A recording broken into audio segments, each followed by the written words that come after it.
大家好，我是道此。我们今天要跟大家分享的，没错，就是大家期待非常久的 Recoil GR Mark IV。讲到 Recoil GR 呢，我相信大家应该已经非常熟悉了。这个在我们频道也介绍过非常多次，而且呢，其实不知道从什么时候开始 ，GR 已经变成是一个可以说是网红类型的相机。过去甚至到 GR3刚发售的时候呢，其实 GR 都算是一个比较偏小众，真正喜欢街头摄影的人才会知道的相机。GR1、GR2、GR3，甚至更古早的 GR Digital 呢，我觉得都是身边有在玩摄影玩的比较凶的那些人可能会知道 GR 这个系列。但是呢，现在 GR 呢几乎是人手一机，而且呢网络上总是排队排到翻掉。那这样子的相机到底有什么魅力呢？我们今天就细细的一个一个数给你听。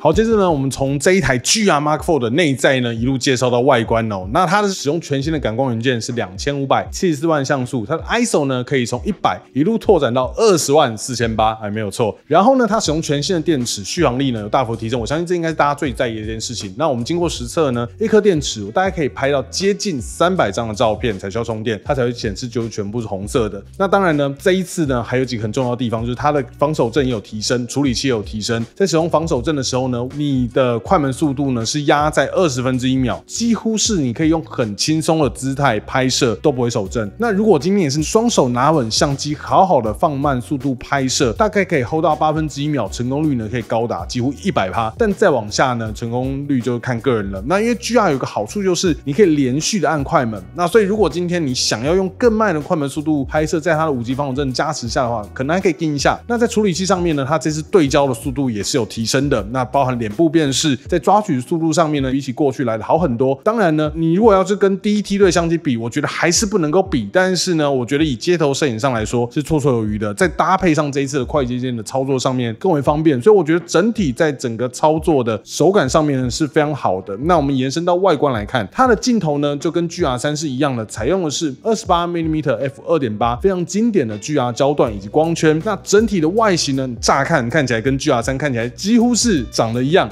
但其实呢，它是比较小的，你很难想象在这么小的机身上面呢，它还缩小了尺寸，而它镜头伸出去的幅度呢，也是比 GR3 再更小一点点的，所以它整台相机呢，从关机到开机，整体的大小都是比起原本再小一点点的。后面的机背上面呢，机背的按钮呢，最大的更动就是它回复到了 GR2 用加减符号的设计。那我们都知道，在3代的时候呢，它把这个加减符号改成了转盘，比较因应现在这个时代相机的设计。但是呢，听说有非常多的 GR 爱好者有跟 Recoil 反映说，他们还是很喜欢原本的这个加减设计，所以呢，这个加减设计又回来了。因为我用了 GR3 比较长一段时间哦，那最近用到 GR4 之后呢，我突然也有感觉，确实用加减号在调整 ISO 值，我认为是更为顺畅的。这个我们在最后新的部分再跟大家细说。这一次呢，它的 ADJ 转盘呢是全新的设计，它变成是滚轮式的，它是滚轮加上按键的双重模式。原本旧的 GR3 你的 ADJ 呢，它是左右的拨杆，但这一次呢 ，ADJ 它直接变成滚轮，也就是说你把它做成基本参数的调整会非常的方便。按压下去之后呢，它会变成第2段的功能。就比如说你今天可以把调色的部分，或者是把萤幕的亮度，你都把它设在 ADJ 里面。平常是把它用来调整光圈或是快门。当你转一转之后，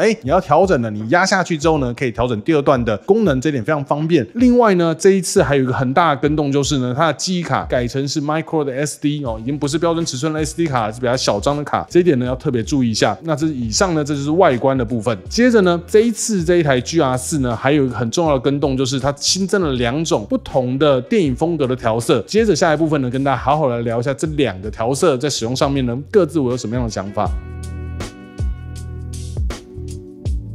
这一次呢，还有2种全新的调色，就是 Cinema 的 Yellow and Green。这2种颜色呢，我跟你讲，直接使用的就非常的好看。它风格化的程度算是非常强的哦。比起过去 GR 的正片跟负片，稍微比较清淡一点点。其实我自己是非常喜欢 GR 的正片的，在之前的影片我有跟大家分享过。那这一次呢，我觉得它的 Cinema Yellow and Green 呢，我觉得对于如果今天没有想要修图，你又很想要做出自己个人风格那种感觉的话，我觉得你确实可以尝试一下这2种颜色滤镜。那我也试用这2种颜色滤镜呢，我觉得我有点心得跟大家好好分享一下。首先我先说，我自己是比较喜欢 yellow 一点点的，然后 green 的颜色我觉得它是稍微比较偏清淡一点点，两者各自呢强化颜色跟抽掉颜色的比例不太一样。Cinema Green 的话呢，它抽掉的颜色比较多，整体来说，如果今天你的曝光抓的是刚刚好的曝光的话，我觉得颜色会有点偏淡。但如果你把它抓的 under 一点，然后曝光减一点点的话呢，我觉得它整个氛围会变得很好。我觉得它很适合用在比较 low key 的地方，甚至在阴影处，我觉得非常的好看。相反呢 ，Cinema 的 Yellow 呢，就完全跟 Cinema 的 Green 呢，我觉得是两个截然不同的个性。它的颜色丰富很多，在色温控制好的情况下，它带有一点点黄绿的感觉，很适合用在很 high key 的情况下。这两个在曝光的参数的设置下呢，我觉得有一个很决定性的差异。当今天同一个场景，如果是有强光照射到的时候，如果你使用的是 Cinema 的 Yellow， 我个人会推荐你可以针对高光的地方去做侧光，让高光落在不会过曝的情况。可是你用的如果是 Cinema 的 Green 的话呢，则相反，你要让暗部的地方拉亮一点，高光的地方让它过曝。我觉得两者在街拍上面呢，能够呈现出来感觉会相当的不同。在拍摄人像上面呢，如果你使用的是 Cinema Green 的话呢，我觉得肤色会是比较淡一点的。我相信还是会有很多人喜欢这样的风格。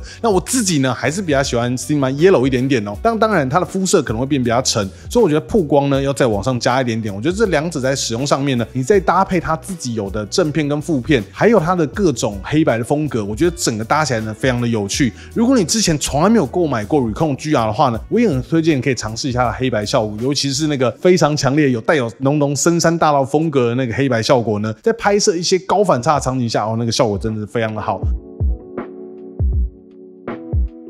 首先呢，该不该升级呢？如果你原本就是 GR3 的用户，我相信现在一定很纠结。你已经有 GR3 了，你要买 GR4 吗？到底有什么样差别让你可以升级它呢？跟大家简单分享一下。第一个当然对焦性能，然后它电池的续航这种基本的规格呢是全面性的提升，感光元件也是新的。再来就跟刚提过的，它有两种全新的颜色。如果你本身是不喜欢后置去修图的话呢，这两个颜色真的还蛮吸引人的哦。那可能这个是让你会想要去把你的 GR3 换成 GR4 的一个原因。那当然，如果你本来是 GR3X 的用户的话，那多买一台 GR4 哦，这个也是绝对没有问题的。再来就是单手操作上，我一直强调 GR 就是一台单手操作相机，它把滚轮改成加减，其实我一开始呢有一点担心，因为毕竟呢我们都是一个很习惯使用滚轮相机的摄影师，但是呢这一次呢在短暂的1-2周使用下来呢，我发现我已经回不去了。这个加减号呢非常好用，我直接把加减呢就设成 ISO， 也就是说我的光圈、快门、ISO 全部都集中在我的拇指以及食指可以完成。那尤其是因为当加减号就在你的滚轮旁边，在你的 ADJ 旁边，你不需要把你的拇指往下移动到下方的滚轮，你在单手抓取 GR 的时候呢，你会更加的稳固，更坐实了这是一台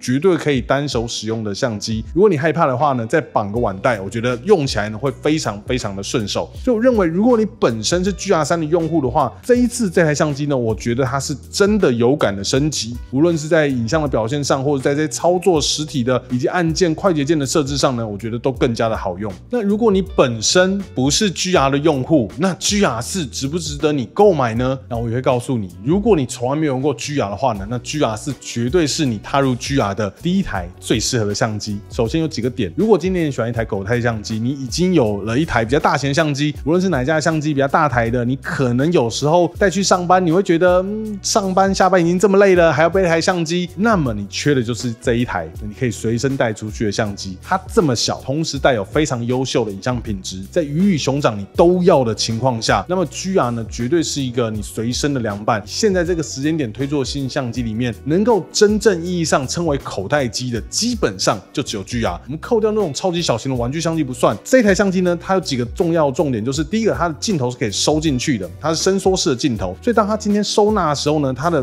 体积就这么的小，所以你即便是牛仔裤的口袋，你都可以塞得进去。再来就是它配上一个腕带，或者配上一个什么东西，它又很黑又极简，搭配起来呢也很好看，它也不会让你觉得带出一台相机好像很笨重、很负担。所以我认为，无论是男生或女生带上这样一台相机呢，它又可以当做是贴身的配件，又可以帮你拍下很好看的照片，再加上它现在的高 ISO 呢表现又很好，让它来拍摄日常生活中所有看到的东西其实都可以。如果你要问我这台相机不推荐给新手，或者是不推荐给不了解 GR 人，唯一的理由大概就是它是28mm，你会说，我不是最喜欢28mm 吗？这样讲好像有点矛盾，但确实，我相信对于摄影没那么熟悉的人来说，28mm 就跟手机的主镜头一样，很多人用手机的主镜头，其实拍照起来也是有点别扭，因为他觉得那个焦段太广了。那 GR 也是一样的，所以为什么 GR3X 会卖的这么的好，就是因为有很多人觉得 GR 本身这个28镜头太广了。但我相信，如果今天你花点时间，好好跟28mm 这个焦段去做朋友的话，你可能会慢慢感受到它的魅力。GR 有很多很好玩的特点，包含它的开机速度，按下去的时候，它同时就可以拍摄了，这是基本上大部分的相机都做不到的事情。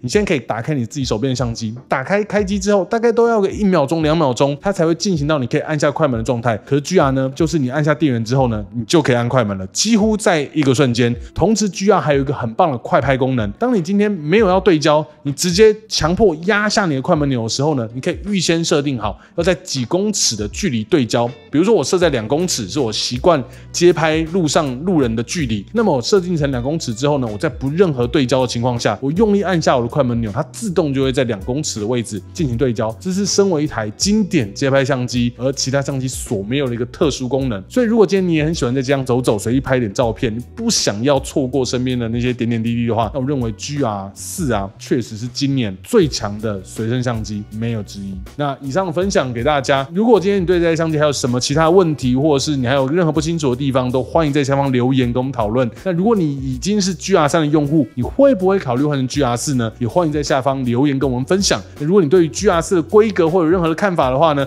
我相信我们频道观众呢对这些相机的规格呢都了若指掌，都欢迎在下方呢跟大家分享你对这台相机更多的看法。那到这边我们是我都 OK， 我是道子，我们下次影片再见，大家拜拜。